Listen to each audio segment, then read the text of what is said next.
여러분, 그러면 6월절이 무엇을 기념하는 절기입니까? 잘 알다시피 6월절은 이스라엘 백성들이 노예 생활, 애굽에서 430년 동안 노예 생활했던 그것을 하나님께서 모세를 통해서 10가지 재앙 중에 마지막 재앙이 뭐죠? 장자의 죽음. 그래서 문설주에 피를 바르는 집은 내가 그 장자를 치지 않겠다. 지나가겠다. 패스오버라는 단어죠. 지나간다라고 해가지고요. 뭐예요? 6월절이에요. 6월절의 뜻은 지나간다, 넘어간다라는 뜻이거든요.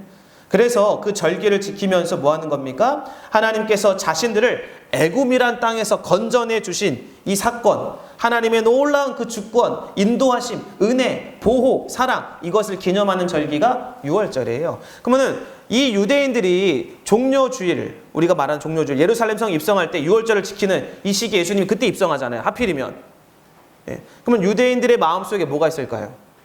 지금 그들이 애국과도 같은 그런 식민지하에서 핍박을 당하고 있는 이 당시에 그 나라는 어디죠? 로마입니다.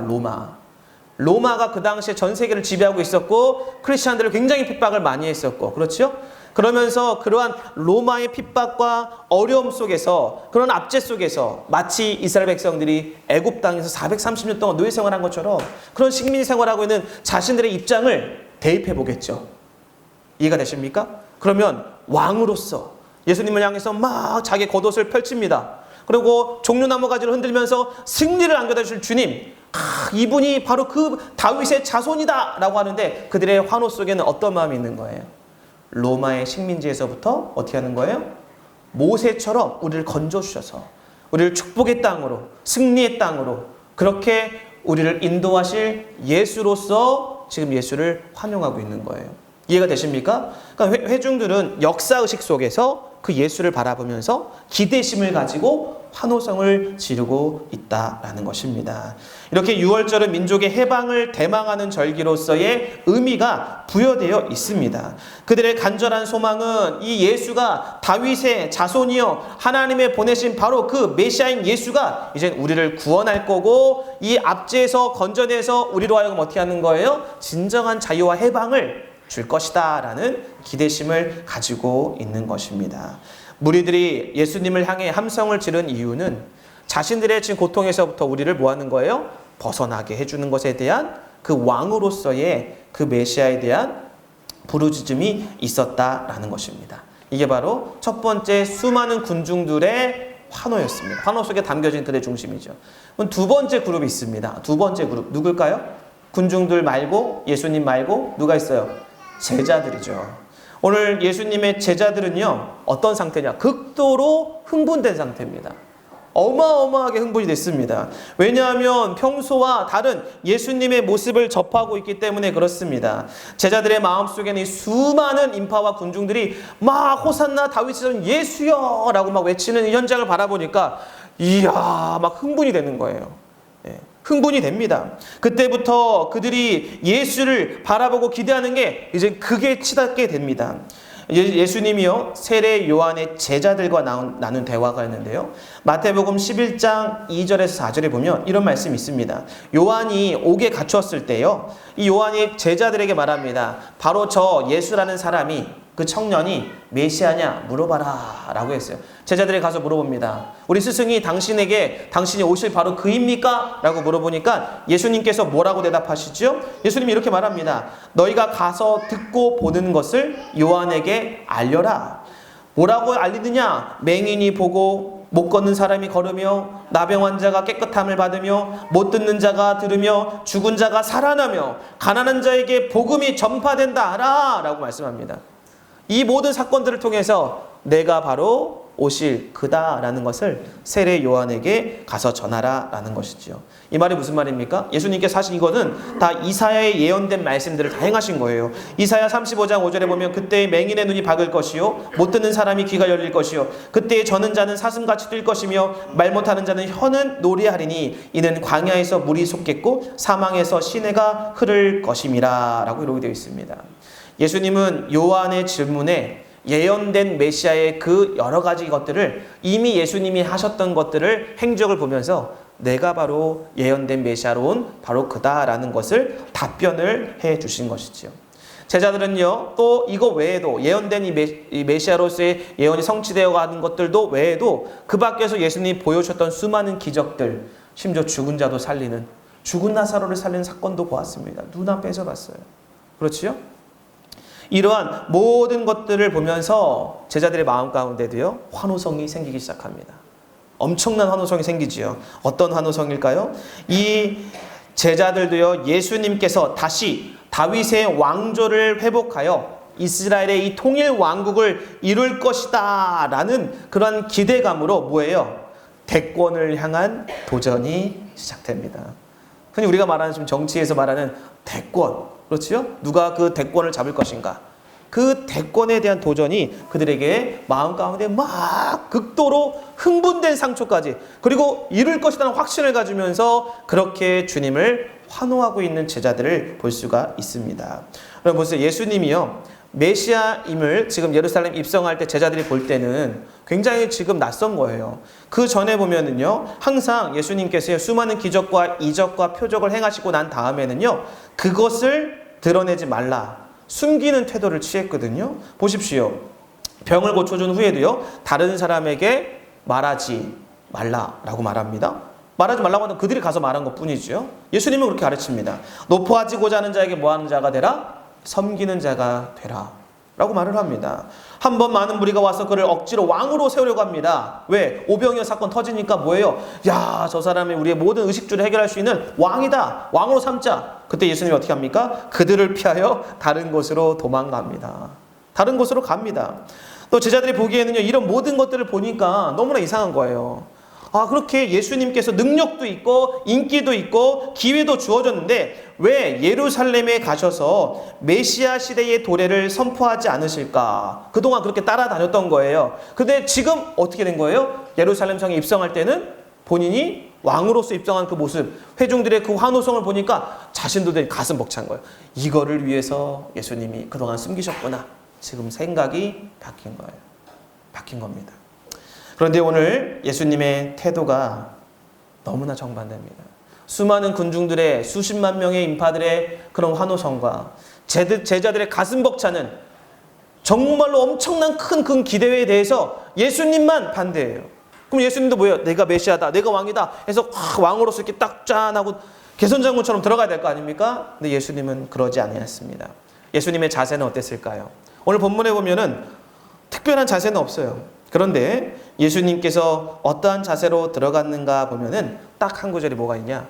바로 나귀 새끼를 타고 들어갔다라는 거예요. 이 말이 무슨 말일까요? 여러분, 메시아로 오고 왕으로 왔다면, 사람들이 그렇게 인정해 줬다면 뭐 타고 들어가야 돼요? 최고의 군마를 타고 들어가는 거 아닙니까? 그 당시에는 수레 타고 들어가야죠. 그렇지요? 마차 타고 들어가야 되는 거예요. 그런데 예수님 못 타고 들어가셨어요. 나귀 새끼 타고 들어가셨어요. 이게 뭘 상징할까요? 수많은 군중들과 수많은 제자들이 예수님을 향해서 그러한 메시아와 자신들을 구속해 주시고 승리해 주시고자 하는 정치적이고 세상적이고 군사적인 그러한 목적과 예수님은 달리 뭐 하는 거예요? 왕으로서 오셨지만 그들이 기대하는 왕과는 너무나 다른 의미의, 다른 가치의 왕으로서 예루살렘 성에 입성하고 있는 것을 볼 수가 있습니다. 여기에서 우리가 차이가 나는 거예요. 나귀 새끼를 타고 들어갔다라는 것은 바로 무엇입니까? 바로 나귀 새끼는요, 구약의 예언대로요, 왕의 모습으로 예루살렘으로 들어가시지만, 호산나 찬양을 받으시지만, 그분은 겸손의 왕으로서 세상의 왕들과는 다른 하나님의 나라를 이루시기 위하여 우리의 죄의 문제, 어둠의 그러한 전쟁에서 승리할 수 있도록 우리를 죄악의 문제에서 건지시기 위해서 뭐 하는 거예요? 겸손의 왕으로서 나귀 새끼를 타고 들어간 거예요. 지금 이스라엘 백성들과 유대인들과 제자들이 기대하는 것과 그리고 예수님이 들어가시고자 하는 그 겸손의 왕으로서 들어가는 이 관점이, 왕에 대한 이 개념이 다른 거죠. 다릅니다. 정반대입니다. 예수님은요, 오늘 이러한 제자들을 향해서 수차례 얘기했습니다. 내가 예루살렘에 입성하는 것은, 그곳에 들어가는 것은 뭐를 향해 가는 거예요? 십자가를 향해 가는 거죠. 죽으러 가는 거예요. 근데 백성들은 뭐합니까? 그걸 이해를 못해요. 백성들은 자기들 뭐 하는 거예요? 로마의 식민자에서 정치적으로, 군사적으로, 문화적으로 뭐 하는 거예요? 독립시켜줄 파워 있는, 권력 있는 왕이 바로 예수다라고 생각하는 거예요. 이해가 되십니까? 그런데요, 오늘 예수님은 그러시지 않으셨다라는 것입니다. 홀로 탄식하면서 낙 새끼를 타시고 묵묵히 어디를 걸어갑니까? 십자가를 향해 걸어갑니다. 저와 여러분들이 예수님의 이 종료주일을 맞이할 때마다 이 군중과 같은 모습이 우리 안에 너무나 많다라는 것을 발견할 수 있기를 바랍니다. 오늘 예수님은요, 메시아로 만왕의 왕으로 맞습니다. 입성은 했습니다. 그러나 그 입성은 세상 임금의 입성이 아니었다라는 것입니다.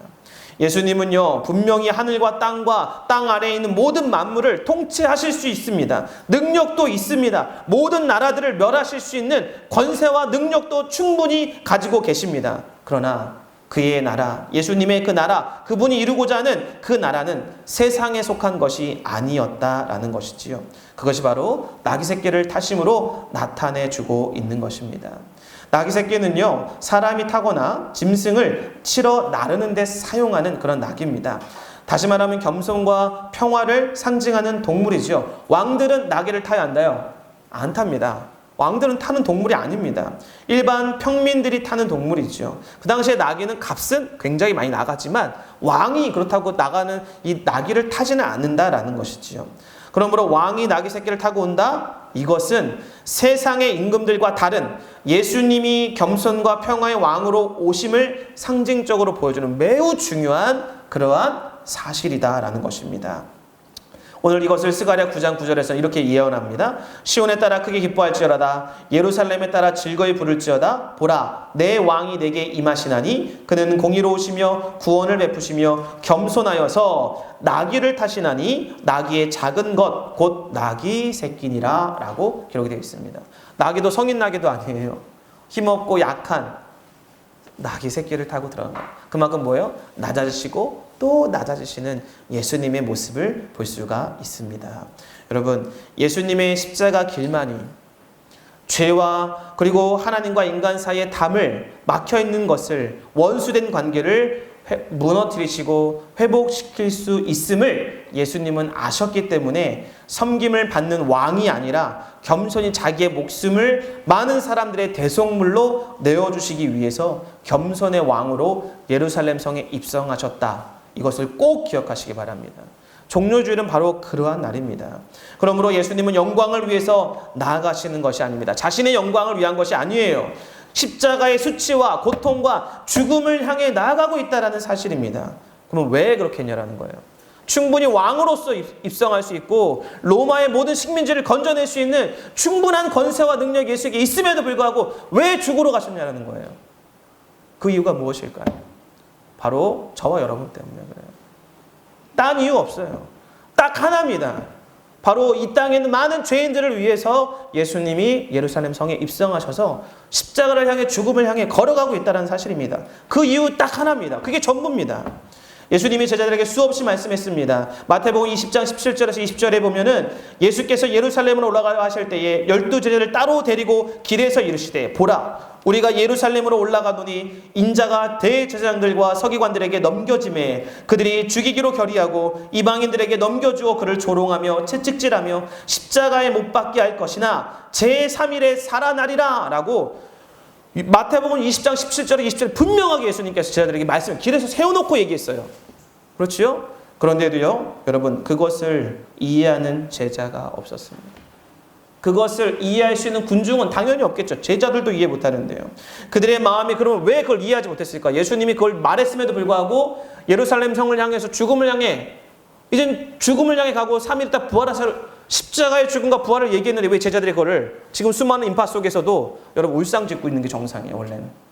그러지 않아요? 제자들이 흥분한 게 아니라 회중들은 흥분할지 모르지만 제자들은 알잖아요. 예수가 죽을 걸 알잖아요. 그러면 그 자리에서 마음 졸이고 저 수많은 군중들이 예수가 죽으러 가는 걸 알까? 이렇게 마음 졸여야 되는 거 아니에요? 근데 제자들은요. 같이 군중들과 똑같은 마음이에요. 왜 그랬을까요? 저는 오늘 본문을 묵상하면서 하나님의 퀘스천 마크 던졌어요. 하나님이 예수님이 말씀하셨으면 그 말씀이 진리고 하나님을 이 제자들이 인정하고 있다면 이 말씀을 마태복음 20장 17절에 20절에 이 십자가의 죽음과 부활의 의미를 이미 들었다면 그거에 대해서 같이 마음 통해하면서 어떻게 내가 그 길을 따라갈 수 있을까? 그렇게 근심하며 걱정하며 나가야 되는데 오히려 회중도가 똑같이 나가요. 왜 그럴까요? 그들이 왜 십자가와 부활을 그렇게 동참하지 못할까요? 종료주일 예루살렘 입성에 그들은 똑같은 수많은 그렇게 예수님을 3년 동안 쫓아다녔는데 쫓아다니지 않는 것처럼 수많은 회중도가 같이 왜 그렇게 환호성을 지르고 있냐라는 거예요. 저는요 그 이유를 그들의 마음이 세상의 욕망으로 가득 차 있었기 때문에 그 십자가와 복음이 들리지 않았다라고 생각합니다. 기억나지 않았다라고 생각해요. 왜? 그들을 구원해 줄 메시아로만 자꾸 그것만 생각하고 있는 거예요. 세상적인 성공, 세상적인 복수심, 세상적인 자기의 자긍심만을 이루기 위한 굉장히 인본주의적인 그러한 사상으로 욕망으로 가득 채워졌기 때문에 예수님의 십자가, 부활, 예루살렘 성에 입성하면서 그 일들이 있을 것이다 라는 이 말씀이 이해가 되지도 않았고 기억나지도 않았을 것이다 라는 것이지요. 사랑하는 성도 여러분, 예수를 섬길 때요 우리가 정말 많이 실수하는 게 뭔지 아십니까? 예수 믿으면 복 받는다라고 하면서 물질적인 아파트 평수가 넓어지고 좋은 차가 있어지고 그리고 그 많은 것들로 말줄로 내가 주님을 섬기겠다라는 것은요 오늘 이스라엘 백성들의 군중들의 환호와 똑같아요. 예수를 따라다니는 제자들 3년 동안 쫓아다니는 제자들 그들 똑같은 거예요. 그렇죠? 그런 기도를 하고 있는 것입니다. 여러분 긴 여정의 마무리를 향해 예수님께서 가시는 길이 뭘까요? 그 길은 바로 십자가입니다. 그런데 그 십자가는 저와 여러분들을 위한 길입니다. 다른 게 아니에요. 저는 오늘 말씀을 어제 혼자 막 묵상하면서 그 청년무술회를 갔다 와서 이제 말씀을 혼자 막 준비하고 있었어요. 5시에 와서 이제 말씀을 막 준비하면서 종료주일이니까 이 본문이 뭐 늘 뻔한 본문입니다. 똑같은 본문이에요. 그런데 이 메시지는 여러분들 맡아 들었을 거예요. 그렇죠? 저도 또 여러분들에게 동일한 메시지를 종료주일 때마다 하겠죠. 그런데요. 어디에서 제가 참 은혜가 되냐면 충분히 왕으로서 세상을 군림하실 수 있는 능력이 있으신 그분이 왜 굳이 십자가를 선택하시고 그 모진 고난의 길을 걸어가실까? 근데 그 길이 가만히 묵상해 보면 누구 때문입니까? 얼마나 어려웠는지 몰라요. 어제 저녁에 이 말씀을 준비하면서 하나님 앞에 내가 뭡니까? 내가 뭡니까 지금? 십자가를 위해서 나아가는 예수님. 여러분 우리라면요 그냥 저는 구원할 것 같아요. 로마의 식민지에 있는 이스라엘 백성들을 향해서 빼낼 것 같아요. 나 같으면. 그렇지 않겠어요? 제가 예수라면 그럴 것 같아요. 근데 예수님은 그렇게 하지 않았어요. 왜? 먼저는 구약의 예언을 이루기 위해서. 그리고 두 번째 우리의 죄를 해결해야 되니까. 주님은 주님의 영광을 위해서라기보다 우리의 죄의 문제를 해결하기 위해서 희생하신 거예요. 근데 회중들이 아무도 몰라요. 엄청난 환호성을 막 지르는데 아무도 몰라. 제자들 12명 아무도 몰라요. 근데 누구는 알아야 될까요? 아무도 모르니까 예수님이 어떻게 할까요? 나귀 새끼를 타면서 어떤 길을 걸어가셨을까요? 어제 묵상을 하면서 참 많은 생각들을 했어요. 아무도 예수님이 걸어가신 그 예루살렘 성의 입성 나귀 새끼 위에서 예수님이 타고 가시지만 수많은 인파들이 제자들이 자기가 그렇게 가르쳤던 제자들마저도 동일하게 회중들처럼 세상의 임금으로서의 그런 왕으로 그렇게 나아가는 그 예수를 바라보면서 아무도 자기의 마음을 알아준 사람이 없는 나귀 새끼 위에 앉아서 걸어가고 있는 그 예수 그 묵상할 때요 가슴이 아프더라고요. 그때 하나님 앞에 기도했어요. 하나님 내일 설교를 하는데 우리 성도들에게 바로 그 예수님의 마음이 전달되기를 원합니다. 그거예요. 나와 맞지 않는다고 해서 또 내 꿈을 이뤄주지 않는다고 해서 불평하지만 여전히 주님은 우리 때문에 욕을 먹습니다. 저와 여러분 때문에 욕을 먹어요. 늘 언제나 조금만 바빠도 예수님이고 교회고 사역이고 다 내팽개치는 우리들입니다. 그런데요 주님은 내팽개치지 않아요. 왜? 우리의 그렇게 죄가 있지만 우리를 구원하기 위해서 걸어가시는 거예요. 좀만 불편하고 어려우면 내 삶이 힘들면 불평하는 우리들이지만 예수님은 그런 우리들을 구원하기 위해서 그 길을 걸어가십니다. 예수님을 위해서 아무것도 내놓지 않으면서 조금 내놓고 생생 내는 우리들이지만 주님은 전부를 내놓으시고도 아무런 티를 내지 않으세요. 이게 바로 예수님의 예루살렘 입성입니다. 여러분, 저와 여러분들이 정말로 예수님의 이 십자가를 향해 나아가고자 하는 이 중심, 아무도 알아주지 않는데 그 예수님의 마음을 우리가 환호성을 지르면서 알아줄 수 있기를 바랍니다. 종료주일은 바로 그런 날입니다. 내가 고난을 같이 동참하면서 그 예루살렘 성을 향하여 나아가는 예수님의 그 희생, 그 마음을 같이 알면서 내가 그 고난에 동참하는 것, 패역한 우리를 때문에, 부족한 우리를 때문에 십자가를 향해 묵묵히 나아가고 계시는 그 예수, 그것을 묵상하면서 나아가는 절기가 바로 이 종료주일이고 이번 한 주간 우리들의 모습이 된다라는 것입니다. 여러분, 군중들의 환호 속에서, 제자들의 흥분 속에서 여러분들은 무엇을 발견하십니까? 종려나무 가지를 흔들며 환호하는 무리 속에서 나의 모습 없습니까? 여러분의 모습 없습니까? 나귀 새끼의 겉옷을 걸쳐주면서 헛된 욕망으로 가득 차 있는 제자들의 모습에서 내 모습은 없습니까?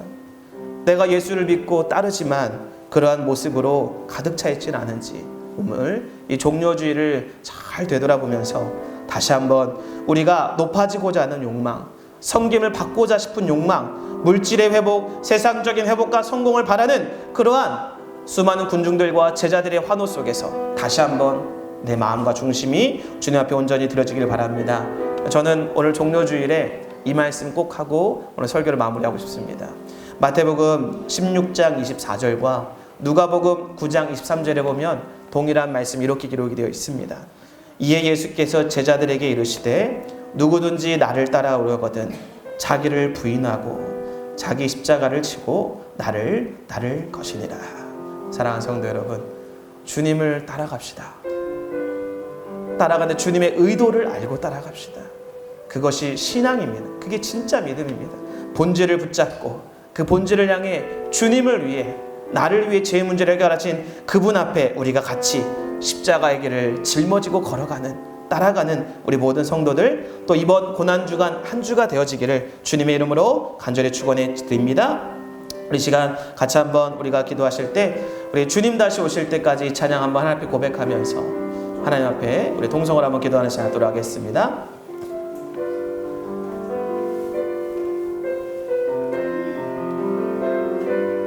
아멘. 주님 다시 오실 때까지, 주님 다시 오실 때 나는 이 길을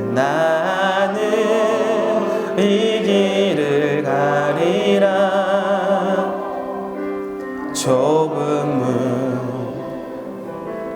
좁은 길, 아멘. 나의 십자가 지고